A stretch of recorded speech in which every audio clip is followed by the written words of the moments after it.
Cabral, Vitor Berbara e Pedro Lagerblad cortarão mais um pouquinho as asas desse Aedes aegypti e vão poder orientar a população.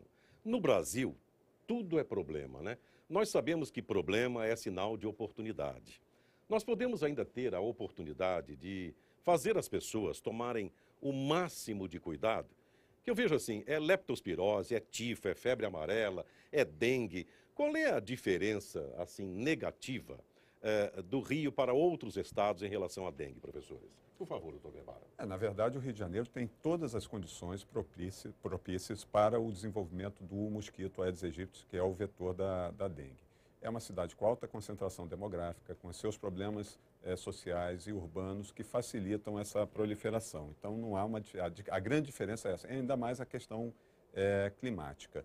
E a dengue aqui está há mais tempo, a dengue voltou ao Brasil pelo Rio de Janeiro, nós já tem 21 anos de história de dengue aqui no Rio de Janeiro, e como foi bem dito, ele tem seus períodos, seu regime cíclico de aumento das endemias, das epidemias, o surgimento das epidemias acontece a cada 5, 6 anos, à medida que vão entrando vírus novos. A característica principal, é bom que se alerte a população, é o surgimento de casos mais graves, em maior número, nessa situação que nós estamos vivenciando atualmente, e casos graves em criança. Lembrando, o deputado Wilson é pediatra também, nós temos visto bastante casos graves naquelas crianças entre 6 e 13 anos, que, aliás, é o que concentra a maior gravidade em termos de número de casos, dengue hemorrágico, inclusive. Então, é nesse sentido que a gente tem que buscar orientar, e todo o regime de capacitação, treinamento aos nossos profissionais de saúde, orientando para estarem atentas a essa nova situação que a gente vem vivenciando aqui no Rio de Janeiro. Professor Lagerblad, há vários tipos de dengue, não é isso? Né? Isso. A hemorrágica é o pior. 4 tipos. Hemorrágica é o pior deles? Não. A chamada hemorrágica, que não é o nome apropriado, o nome mais apropriado é dengue grave. Né? Dengue grave. Porque não necessariamente a hemorragia está junto dos quadros graves. Isso é uma noção um pouco precisa, vamos dizer assim.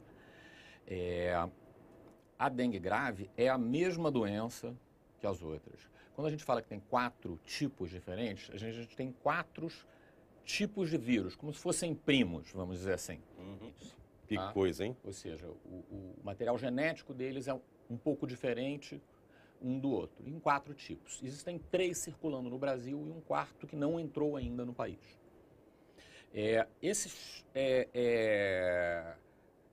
Todos os 3, em princípio, podem gerar doença grave. O que gera a gravidade da doença são fatores que nós não compreendemos bem, que resultam na interação daquele vírus com aquela pessoa. Perfeito. Isso não se sabe bem, não se tem hoje, no momento, como prever.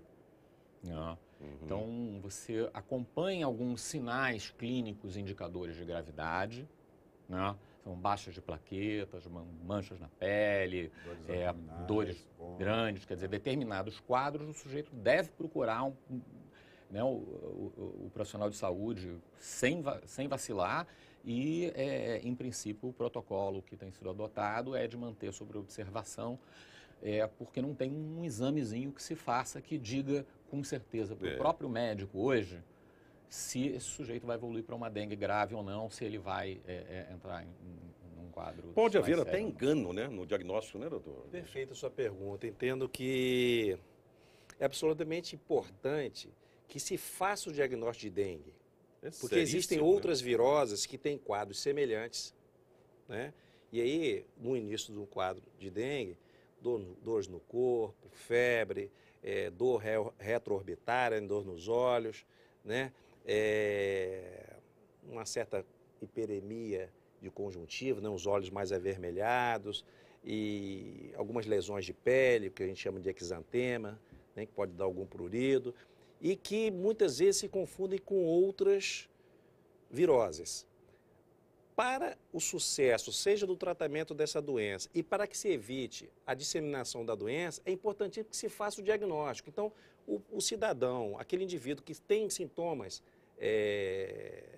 desse tipo, dores no corpo, dores nas articulações, procure o atendimento médico, procure um serviço de saúde, para que seja avaliado por um profissional de saúde, por um médico, e suspeitando-se de dengue, que o médico vai fazer a indicação para fazer o diagnóstico preciso com exames laboratoriais, para que, se identificando que aquele indivíduo daquela comunidade tem dengue, se faça a busca ativa, os agentes comunitários de saúde, os guardas de endemias, estejam lá naquele local para imediatamente buscarem o foco, fazer o diagnóstico em qual domicílio de onde ele se origina, buscarem o foco e evitar que outras pessoas se contaminem e a doença acometa o maior número de pessoas. Então é fundamental o diagnóstico. Fundamental o diagnóstico. Então, quem tem quadro semelhante, febre, dor no corpo, dor nos olhos, lombalgia, mal-estar, né? Daí a pouco tempo pode apresentar náuseas, vômitos, né? Sintomas desse tipo, procure o atendimento médico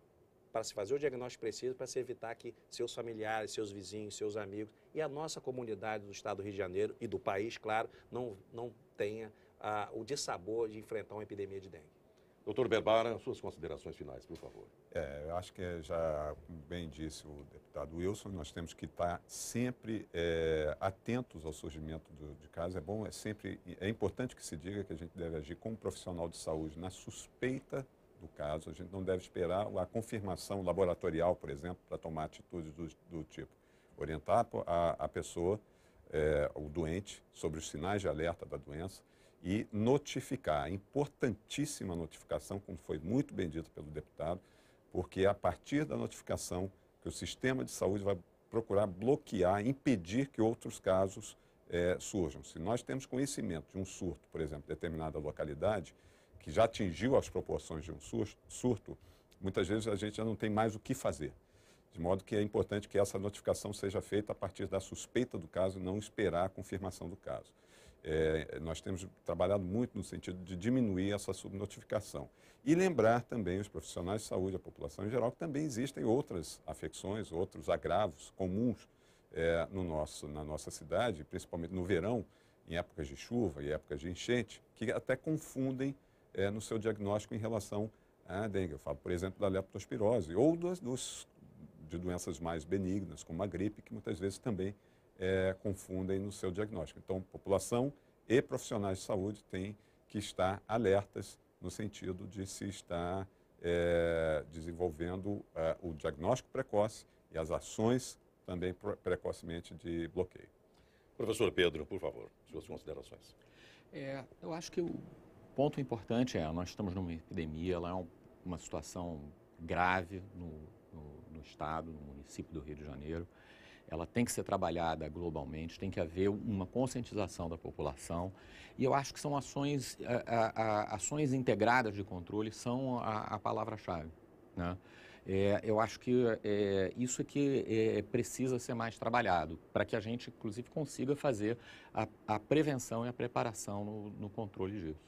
Por exemplo, será que não seria possível, por exemplo, ao governo pensar junto da Assembleia, por exemplo, algum dispositivo legal que obrigasse, por exemplo, as pessoas a abrirem a porta para o agente do controle de endemias? Porque muitas vezes, mesmo em áreas ricas da cidade, o sujeito fecha a porta e não deixa entrar. Quer dizer, isso talvez fosse uma contribuição interessante da Assembleia. Só para adiantar, nós estamos trabalhando nesse sentido de criar alterações no próprio Código Sanitário, que não permite. Nós estamos trabalhando com um Código Sanitário antigo, de quase 40 anos, e nesse sentido a gente vai buscar, e já tem trabalhado junto com o Legislativo, a condição do agente ter mais poder no sentido de entrar nos domicílios que estejam fechados ou que seja recusada o acesso do profissional ao local. Bem, professores, deputado, muito obrigado por terem comparecido. Aqui estamos terminando, então, este Alerj Debate, no qual estivemos com o deputado Wilson Cabral, recebendo os convidados, o superintendente de Vigilância Sanitária da Secretaria Estadual de Saúde e Defesa Civil, Dr. Vitor Berbara, e do Instituto de Bioquímica Médica da UFRJ, o professor Pedro Lagerblad. Lembro que este programa pode ser acessado no seu computador pela internet, neste endereço, www.tvalerj.tv. Muito obrigado e até o próximo programa. Fique com a gente.